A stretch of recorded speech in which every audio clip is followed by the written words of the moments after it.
Halo adik-adik semuanya, Assalamualaikum warahmatullahi wabarakatuh. Bertemu lagi dengan Kak Tiara. Kalau bertemu dengan Kak Tiara, berarti kita akan bertemu dengan literasi bahasa Indonesia ya. Nah, sekarang kita akan membahas soal TO UTBK 4 yang kemarin gitu di subtes literasi bahasa Indonesia. Langsung aja ke pembahasan soalnya ya.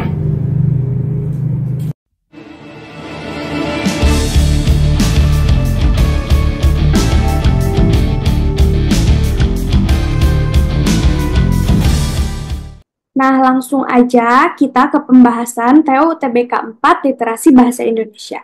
Kita langsung ke soal yang pertama ya. Simpulan dari penggalan berita tersebut adalah, nah kalau misalnya kawan-kawan bertemu dengan teks pendek kayak gini, seperti yang udah kakak jelaskan di seri-seri sebelumnya, di TO UTBK sebelumnya ya. Kalau misalnya simpulan dari teks pendek, ini bisa langsung aja cari gagasan utamanya ya. Biasanya simpulan dari teks pendek ini cukup dengan gagasan utama teks aja. Kalaupun misalnya perlu ada tambahan, tambahannya adalah dari kalimat akhir atau dari beberapa kata kunci penting. Ya, coba kita lihat jawaban soal ini adalah yang A. Ya, yang A itu berarti yang ini. Kain adat tradisional ulos, uis karo, dan uis beka banyak diburu orang. Nah, ini persis banget dengan gagasan utama teks nih yang di awal ya. Banyak diburu orang. Nih. Kain adat ulos, uis karo, dan uis beka ini banyak diburu orang. Ini persis banget dari gagasan utama ya. Jadi kalau misalnya simpulan dari teks pendek, ini langsung aja ke gagasan utama aja. Gitu. Kalaupun misalnya perlu tambahan, berarti dari kalimat akhir atau tambahan dari kata kunci penting. Langsung soal yang kedua. Berdasarkan isi teks tersebut, pernyataan ini benar, kecuali, nah, kalau soal nomor 2, ini pernyataan benar, wacana, ya, pernyataan benar dan salah berarti harus mewaspadai apa? Dua hal. Yang pertama, ini yang berkaitan dengan bagian, gitu ya, yang menunjukkan bagian mayoritas, sebagian, kebanyakan. Kalau ada kata-kata itu hati-hati, takut dipelintir gitu ya pas di opsi, jadinya mengecoh gitu. Terus hati-hati juga dengan angka atau bilangan, itu harus pasti jumlahnya. Angka atau bilangan apa? Angka atau bilangan tuh berkaitan dengan waktu ya, berkaitan dengan tanggal, berkaitan dengan jumlah gitu, terus berkaitan dengan berat gitu, massa dan lain-lain gitu. Yang berkaitan dengan angka dan bilangan itu harus pasti jumlahnya sesuai dengan yang gitu. Nih kayak misalnya ini antara 1,4 dan 5,8 derajat ini harus plek-tiplek dengan yang di teks. Gitu ya. Oke, ini jawabannya untuk pernyataan yang benar pada teks ini adalah yang B ya. Untuk nyari pernyataan benar berarti kan lihat dulu opsinya. Kayak biasa ya, lihat dulu opsinya terus cari di teks ada atau enggak. Kayak gitu terus lakukan. Kalau misalnya udah ketemu di B, ya kalau udah ketemu di B, kalau masih cukup waktu, alangkah baiknya cross-check C, D, E-nya. Apakah benar mereka nggak ada gitu ya untuk di cross-check lagi.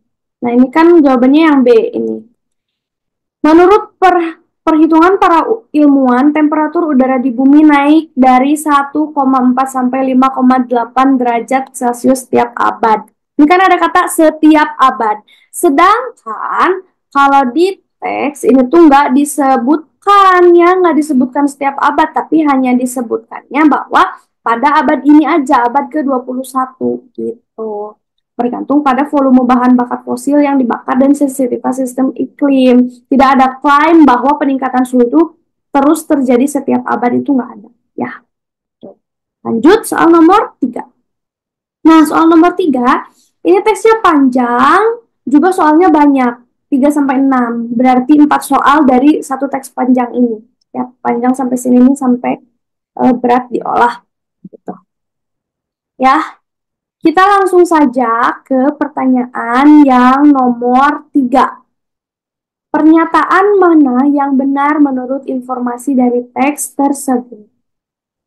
Pengerjaannya persis dengan yang sudah kakak sampaikan tadi ya, di soal nomor 2. Cari dulu opsinya, terus sambungin di teks ya. Kita lihat, untuk soal nomor 3, ini pernyataan yang benar adalah yang D, ya. Yang ini. Memakan hamburger yang besar membuat organ-organ tubuh tertentu bekerja lebih keras dan lama. Gitu. Ini kakak juga menyertakan kenapa yang lain itu tidak tepat. Ya, nih, yang D itu kan tadi disebutkan kalau ginjal dan jantung itu bekerja lebih keras untuk memompa darah karena harus menyingkirkan lebihan natrium. Terus juga tubuh butuh 2 sampai 3 hari itu untuk mengolah tuntas zat yang terkandung dalam si hamburger dalam jumlah yang besar. Gitu. Ini ada di teks, ya, disebutkan ada di teks gitu. Nih, lebihan natrium dalam tubuh sekitar 30 menit, kemudian ginjal bekerja dan jantung bekerja keras memompa darah ke pembuluh darah. Yang tepat ini adalah yang D. Kenapa yang lainnya tidak tepat? A. Setiap orang memakan hamburger dapat merasakan gula darahnya naik. Kalau di teks itu kan tidak disebutkan setiap orang. Hanya secara umum aja kalau misalnya si hamburger ini ada kemungkinan untuk meningkatkan gula darah gitu. Tapi tidak setiap orang yang setiap makan gitu akan langsung. Itu nggak disebutkan di teks. Gitu. Terus yang C, jantung harus bekerja ekstra karena menyingkirkan lebihan natrium dalam tubuh. Enggak ya. Kalau jantung itu untuk memompa darah, tadi kan udah kakak sebutkan ya, kalau jantung untuk memompa darah, kalau ginjal baru untuk menyingkirkan lebihan natrium, gitu. Terus, jantung dan ginjal merupakan bagian tubuh yang membutuhkan energi lebih banyak. Meskipun tadi jantung dan ginjal bekerja lebih ekstra, tapi tidak disebutkan langsung di teks bahwa mereka membutuhkan energi yang paling banyak, ya. Meskipun ada konteks bahwa mereka bekerja lebih keras, tapi kalau tidak disebutkan di teks mereka membutuhkan energi yang lebih banyak, itu berarti tidak pernyataan yang kurang tepat, gitu ya. Terus yang E, tubuh manusia dapat menyerap semua nutrisi yang ada di dalam hamburger dengan baik dan cepat kurang dari 1 jam. Enggak ya, ini jelas tidak sesuai dengan teks karena kata teks itu perlu 2 sampai 3 hari gitu untuk menuntaskan semua zat yang terkandung dalam hamburger yang masuk ke dalam tubuh. Ini kan memang secara kata-katanya sangat harus teliti ya ngeceknya. Jadi lebih baik kalau misalnya bertemu dengan pernyataan benar dan salah di cross check satu-satu aja. Kalau misalnya masih ada waktu itu di cross check satu persatu gitu. Yang A ini benar atau salah. Kalau misalnya udah menemukan jawabannya di B, cross check dulu yang C, D, E-nya pastikan mereka itu salah dan tidak ada di teks. Gitu. Untuk lebih meyakinkan pilihan kalian. Lanjut yang nomor 4, ini soalnya dulu ya. Mengapa hamburger sering dijuluki sebagai penggagal diet? Ini di sini ya. Nih. Junk food ini percaya memiliki efek buruk pada kesehatan. Sebagian besar orang mengaitkannya dengan penggagal diet, penambah berat badan, atau makanan berkalori tinggi. Nah, kenapa katanya si hamburger ini disebut sebagai penggagal diet? Ada opsinya tuh karena rata-rata porsinya mengandung 540 kalori. Terus ada karena junk food ini memberi efek kenyang selama 40 menit sampai 1 jam. Terus ada yang C ini, metabolisme tubuh setiap individu membutuhkan waktu 3 hari. Yang D, selalu memberikan efek buruk. Yang E, mengandung zat tertentu yang membuat tubuh sulit memberikan sinyal kenyang. Jawabannya ini yang nomor 4 adalah yang E. Yang nomor 4 itu yang E. Teks menyebutkan bahwa si hamburger ini mengandung natrium dan fruktosa dalam jumlah tinggi. Gitu. Terus setelah itu akan memicu keinginan untuk mengonsumsi makanan berlemak sekitar 20 menit setelah gigitan pertama. Akibatnya, porsi hamburger sering terasa tidak cukup sehingga dapat menggagalkan upaya diet. Ini ada langsung disebutkan di dalam teks gitu. Kalau yang lain, nomor 4, ini misal yang A. Karena rata-rata seporsi hamburger mengandung 540 kalori. Benar, kalau misalnya relevan aja gitu ya, kalau si kalori ini penyebab gagal diet. Tapi itu bukan alasan utama penggagal diet yang berhubungan dengan si hamburger gitu. Terus yang B, karena junk food hanya dapat memberikan efek kenyang selama 40 menit hingga 1 jam. Efek kenyang ini hanya dampak pendeknya aja gitu, tidak berkaitan langsung sebagai penyebab utama penggagal diet gitu ya. Terus yang tadi ya berkaitan sama waktu metabolisme, justru kan tidak berkaitan langsung sama si julukan penggagal diet kalau metabolisme gitu. Dan D ini efek buruk pada kesehatan berkaitan dengan konsumsi berlebih tapi tidak berkaitan langsung dengan si julukan penggagal diet.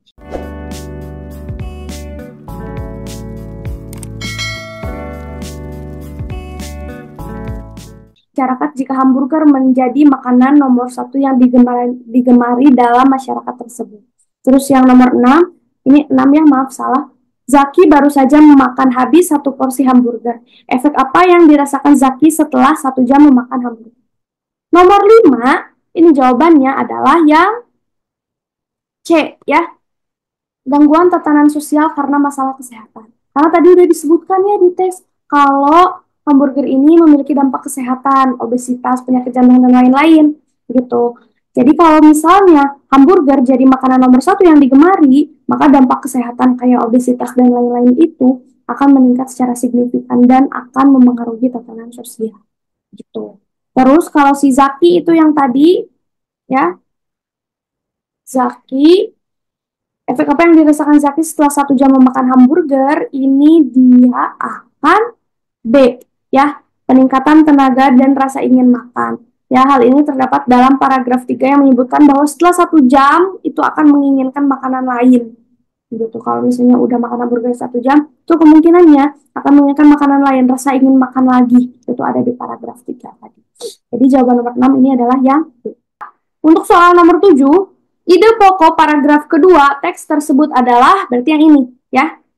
Nah, kalau untuk mencari ide pokok berarti lihat awalnya sama lihat akhirnya ya. Kalau yang awal berarti paragraf deduktif, kalau yang akhir berarti paragraf induktif gitu.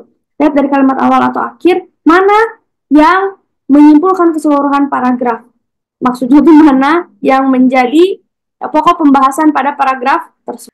Kita lihat jawaban untuk yang nomor 7, ide pokok paragraf ini adalah yang salah satu pendapat mengenai asal kata wek-wek, WKWK. Ya, jadi kalau misalnya dilihat, salah satu pendapat mengenai asal kata WKWK ini terdapat di kalimat nomor 8. Nih, bukan di awal banget, yang nomor 7. Salah satu pengguna Quora yang bernama Dio Wijayanto Nugroho menuturkan bahwa kata WKWK lahir di komunitas game online. Kalau misalnya yang 7, kenapa dia bukan jadi gagasan utamanya atau ide pokok paragrafnya? Karena kalau kita lihat secara konteks kalimatnya, para anggota Quora asal Indonesia pun berlomba-lomba menjawab pertanyaan tersebut. Itu sebagai pengantar. Karena isi dari kalimat 9 dan seterusnya itu bukan soal berlomba-lombanya, ya, bukan soal berlomba-lomba menjawab pertanyaannya, tapi kalimat 9 dan seterusnya itu membahas penuturan dari Dio yang menyebutkan bahwa kata WKWK ini berasal dari game online. Itu makanya kenapa yang 7 sebagai kalimat 1 dalam paragraf 2 ini bukan bagian dari ide pokok, itu karena tidak mencakup keseluruhan yang dibahas di dalam paragraf 2. Itu ya, kalau deduktif itu bisa jadi kayak gitu. Bisa jadi di kalimat 2 paragraf itu gitu ya. Kalau misalnya si kalimat satunya ini hanya sebagai pengantar. Nah, pada kasus ini posisinya kalimat 7 ini hanya sebagai pengantar. Karena yang dibahas di keseluruhan paragraf itu bukan soal berlomba-lombanya, tapi pendapat Dio Wijayanto soal asal-usul kata WKWK yang katanya berasal dari si komunitas game online. Itu kebayang ya? Nih, ide pokok itu terdapat dalam kalimat 2 paragraf tersebut. Meskipun demikian, paragraf ini masih termasuk ke dalam paragraf deduktif, karena kalimat 1 dalam paragraf tersebut itu sebagai pengantar sebelum masuk ke kalimat utama di kalimat 2. Lanjut nomor 8, gagasan utama kalimat 8 adalah ini ya, kalimat 8 tuh yang ini, yang barusan kita bahas. Salah satu pengguna Quora yang bernama Dio Wijayanto Nugroho menuturkan bahwa kata WKWK lahir di komunitas game online. Gagasan utamanya berarti yang menjadi pokok pembahasan.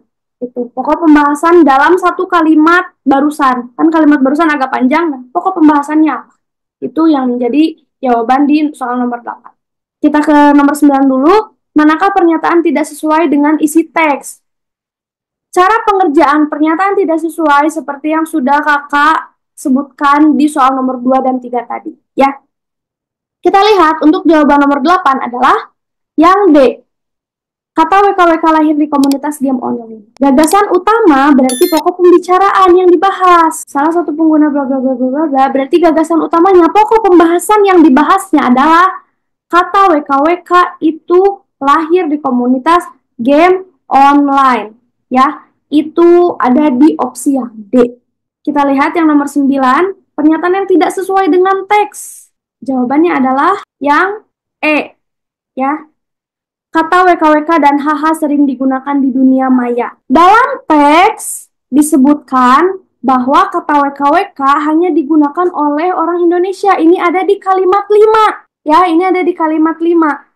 Adapun WKWK hanya digunakan orang Indonesia. Berarti ini tidak sesuai dengan teks. Karena kalau HH memang digunakan secara global di dunia maya. Sedangkan kalau WKWK ini hanya digunakan oleh orang Indonesia. Jadi dia tidak sesuai dengan teks. Ya, berkontradiktif dengan yang disebutkan di kalimat 5 tadi. Ya. Oke, kita lanjut ke teks selanjutnya ya. Ini untuk soal nomor 10 dan 11 ya. Soal nomor 10, opini penulis yang sesuai dengan isi tajuk rencana tersebut adalah, berarti kalau misalnya bertemu dengan soal seperti ini, kita harus memahami dulu isi tajuk rencananya tuh membahas apa. Ya, sebelum menentukan opini apa yang tepat, kita harus paham dulu isi tajuk rencananya membahas apa. Nah, kalau kita lihat dari teks, ini dia katanya ada kepulauan dengan ombak terbaik yang setara dengan Hawaii dan Haiti ya. Ombaknya itu berbentuk terowongan yang hanya bisa ditemui di Hawaii dan Haiti. Tapi katanya pemerintah daerah itu tidak mempromosikan, tidak bisa melakukan suatu tindakan yang membuat banyak wisatawan asing atau wisatawan lah gitu untuk datang ke si Mentawai tersebut yang belum banyak dikenal, padahal si ombaknya tuh ombak terbaik. Kayak gitu, itu isi tajuk rencananya. Berarti opini penulisnya berkaitan dengan hal tersebut, ya. Nomor 11, keberpihakan penulis dapat dalam kutipan tersebut adalah, nah, keberpihakan penulis berarti kecenderungan penulis untuk memihak siapa nih di dalam teks ini, gitu ya. Kita lihat, nomor 10, jawabannya itu yang C. Yang C yang ini. Kepedulian pemerintah sangat diharapkan untuk mempromosikan tempat wisata yang belum begitu banyak dikenal, agar objek wisata dikenal dan wisatawan banyak berkunjung. Ya, ini ada di dalam teksnya. Kuncinya tuh satu ya, di kalimat yang ini. Namun pemerintah daerah tidak berdaya. Itu si akar masalahnya tuh di sana. Sehingga kan si Mentawai ini sebagai kepulauan dengan ombak terbaik ini belum banyak dikunjungi, belum banyak dikenal. Itu ya. Makanya opini dari penulis ini berkaitan dengan hal tersebut. Diharapkan gitu, ada kepedulian pemerintahan untuk mempromosikan si Mentawai ini agar lebih banyak dikenal dan banyak pengunjung. Terus nomor 11, keberpihakan penulis, jawabannya adalah yang B ya, masyarakat setempat. Keberpihakan penulis kan kecenderungan penulis untuk memihak ya.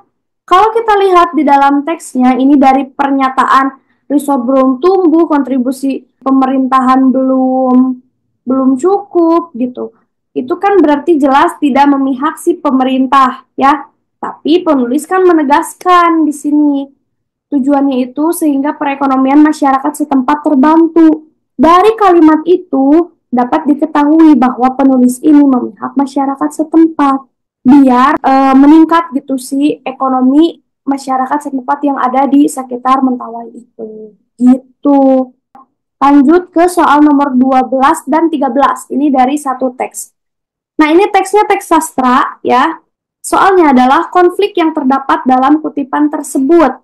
Ini konflik tokoh betul. Nah, kalau sastra berarti harus dibaca keseluruhannya ya, karena nggak ada gagasan utama dari paragraf dari kalimat 1 gitu, gagasan utama dari kalimat akhir gitu. Jadi teksnya ini harus dibaca keseluruhan. Jadi jawabannya nomor 12 ini yang B ya.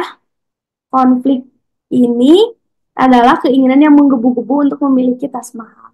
Nomor 13, Keterkaitan watak tokoh Ia pada penggalan cerpen tersebut dengan kehidupan sehari-hari adalah, nah tadi kan Ia itu ingin memiliki tas yang mahal gitu. Nah, apa yang berkaitan dengan kehidupan sehari-hari nih? Jawabannya adalah yang C. Nih, wanita umumnya mengutamakan penampilan. Tokoh dalam cerita menunjukkan perhatian terhadap tas yang mewakili kepribadiannya dan memiliki pola serta warna yang khas, mencerminkan kepedulian terhadap penampilan dan gaya hidup. Gitu kan? Tokoh ianya tuh kan perempuan ya, makanya tadi kan disebutkan kata suaminya, berarti kan itu istrinya, gitu. Nah, eh, itu mencerminkan perempuan yang peduli terhadap penampilan gitu. Itu di kehidupan sehari-harinya kalau dikaitkannya kayak gitu. 14 sampai 17 ini teksnya. Nomor 14 soalnya topik utama teks di atas adalah, kalau topik utama berarti bisa dari gabungan kalimat utama, bisa dari gabungan gagasan utama. Tapi kalau misalnya opsinya pendek kayak gini ya, kalimat-kalimatnya pendek, berarti itu cari dia lagi ngomongin apa aja gitu ya.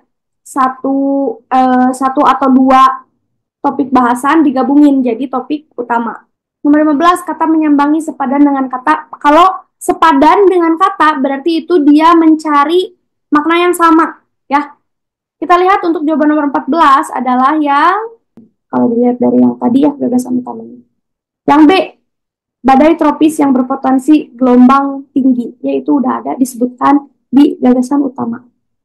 Juga udah disebutin gitu. Dan isinya pembahasan keseluruhan pembahasan keseluruhan teksnya juga membahas ke arah sana. Jadi udah dipastikan bahwa badai tropis yang berpotensi gelombang tinggi ini adalah, sedangkan nomor 15 ini jawabannya yang A, mengunjungi ya. Kata sepadan berarti kata yang memiliki makna yang sama atau sinonim. Menyambangi memiliki makna yang sama dengan mengunjungi. Kalau misalnya gini, saya menyambangi nenek di kampung, sama dengan saya mengunjungi nenek di kampung, ini secara maknanya sama. Penggunaannya juga biasanya saling menggantikan. Lanjut soal nomor 16. Berdasarkan teks di atas, manakah pernyataan yang tidak tepat mengenai badai tropis Lingling? Ya, berarti ini berkaitan sama badai tropis Lingling nih di teks. Mana yang tidak tepat pernyataannya di antara A, B, C, D, dan E ini ya. Terus nomor 17, simpulan yang paling tepat dari bacaan di atas adalah, kita lihat jawaban nomor 16 adalah yang E, masyarakat harus mewaspadai badai Lingling. Nah, kalau di teks itu BMKG itu mengimbau masyarakat tuh untuk mewaspadai potensi gelombang tinggi akibat badai tropis Lingling. Nah, itu tuh yang diimbau BMKG tuh bukan badainya, tapi si gelombang tingginya akibat si badai. Itu beda ya, beda yang diimbau oleh BMKG dengan yang ada di opsi tadi. Kalau misalnya yang di opsi kan langsung fokus pengimbauannya tuh ke badai itu. Nah, sedangkan kalau di teks tuh bukan ke badainya, tapi potensi gelombang tinggi akibat dari badai itu. Gitu. Jadi jawabannya yang E, karena tidak sesuai dengan yang di teks. Nomor 17, jawabannya yang C. Nih, simbolnya tuh yang ini. Gelombang tinggi yang dipicu badai Lingling berpeluang menyambangi perairan di Indonesia. Kalau simpulan kan biasanya gabungan dari kalimat utama tiap-tiap paragraf ya. Nah, ini kalau kita lihat lagi, memang si paragraf 1 kan tentang pengimbauan di si gelombang tinggi akibat badai Lingling. Nah, paragraf 2-nya ini adalah ada prediksi bahwa akan menyambangi si perairan-perairan di Indonesia gitu ya. Nah, ini disebutin kan satu-satu perairan ini, dan lain-lain, laut ini, dan lain-lain gitu. Jadi jelas jawabannya yang C ya, karena ini udah mencakup keseluruhan. Gelombang tinggi yang dipicu badai Lingling berpeluang menyambangi perairan Indonesia ya. Tadi kan udah disebutin ada laut ini, perairan ini, dan jadi jawabannya adalah yang C. Kita lihat soal untuk nomor 18. Topik utama bacaan di atas adalah, nah kalau misalnya lihat jenis teks ini mudah ya, karena ada beberapa langkah. Langkah yang dapat membantu bla bla bla bla bla bla. Berarti ya otomatis topik utamanya tuh tentang langkah. Terus nomor 19, mengapa saat berbelanja harus memisahkan daging mentah dari makanan lain? Berarti kan ini wacana yang ada di teks. Benar atau salahnya? Itu kita lihat jawaban untuk nomor 18 ini adalah yang A ya. topik utamanya itu adalah langkah pencegahan keracunan makanan. Ini karena kelihatan banget ya, ini ada langkah-langkah yang disiapkan di dalam teks ini, berarti kan pembahasannya berkaitan dengan langkah-langkah gitu. Tinggal lanjutin aja, yaitu pembahasannya tentang apa gitu. Nah, karena di sini juga disebutkan untuk mencegah penyakit keracunan makanan, berarti kan langkah tentang pencegahan keracunan makanan gitu. Terus yang nomor 19 ini jawabannya yang C, mencegah terjadinya kontaminasi. Ini tuh ada di langkah kedua di sini ya, pisahkan makanan mentah dari makanan yang siap santap. Nah, untuk mencegah terjadinya kontaminasi. Gitu. Mengapa saat berbelanja harus memisahkan daging mentah dan makanan lain? Ini untuk mencegah terjadinya kontaminasi, ada di C. Lanjut ke soal nomor 20. Pernyataan yang tepat mengenai kata kontaminasi. Kontaminasi berarti yang barusan ya, yang ada di langkah kedua. Nah, berdasarkan konteks bacaan di atas. Jadi disesuaikan dengan konteks bacaannya. Yang barusan dibahas di langkah kedua, ini apa nih yang paling dekat di opsi? Gitu.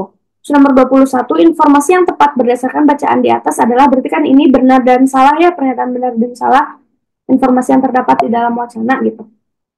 Kita lihat yang nomor 20 jawabannya adalah yang B ya, pencemaran dari satu makanan lain ke makanan lainnya. Karena kan tadi disebutkan ya di teks gitu, kalau pisahkan makanan mentah dengan makanan yang siap santap untuk mencegah terjadinya kontaminasi. Berarti kan ada pencemaran satu sama lain tuh antara makanan yang siap santap dengan makanan yang mentah gitu. Soal nomor 21 ini jawabannya yang E, pisahkan makanan mentah dari makanan siap santap. Ini juga udah ada di langkah yang kedua ya.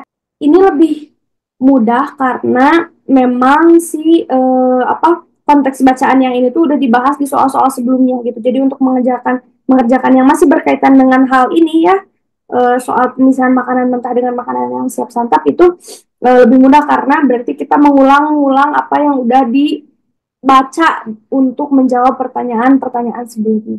Gitu. Nah, kalau teks yang ini ada dua teks nih.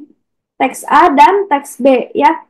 Berarti kalau misalnya ada dua teks kayak gini, kurang lebih pertanyaannya akan perbandingan ya, membandingkan apa yang ada di teks A tapi nggak ada yang di teks B, terus teks A dan teks B sama-sama membahas apa dan lain-lain. Soal nomor 22. 22. Nah, betul kan? Informasi apa yang dimuat pada teks A tetapi tidak dimuat pada teks B? Nah, kalau kayak gini berarti kan harus dibaca ya. Soalnya mau nggak mau, si teksnya ini harus dibaca keseluruhannya. Mau teks A ataupun teks B harus dibaca keseluruhannya untuk menemukan apa nih yang dibahas di teks A, tapi nggak ada dibahas di teks B. Gitu. Terus yang nomor 23, apa perbedaan tujuan penulisan teks A dengan teks B? Gitu. Ini juga dapat terlihat dari pokok pembahasannya, dia lagi ngebahas apa nih gitu. Ngebahasnya kayak gimana. Nah, nanti juga akan terlihat tujuan penulisannya ke arah mana. Gitu, kita lihat. Jawaban untuk nomor 22 adalah yang E. Ada hubungan antara etos kerja dan kesejahteraan. Nah, kalau di teks A ini dijelaskan nih hubungan antara etos kerja ini dengan kesejahteraan masyarakat. Tapi kalau di teks B ini tidak dijelaskan. Gitu, hanya menjelaskan etos kerja aja. Nggak ada dijelaskan kaitannya dengan kesejahteraan masyarakat. Itu makanya jawabannya yang E.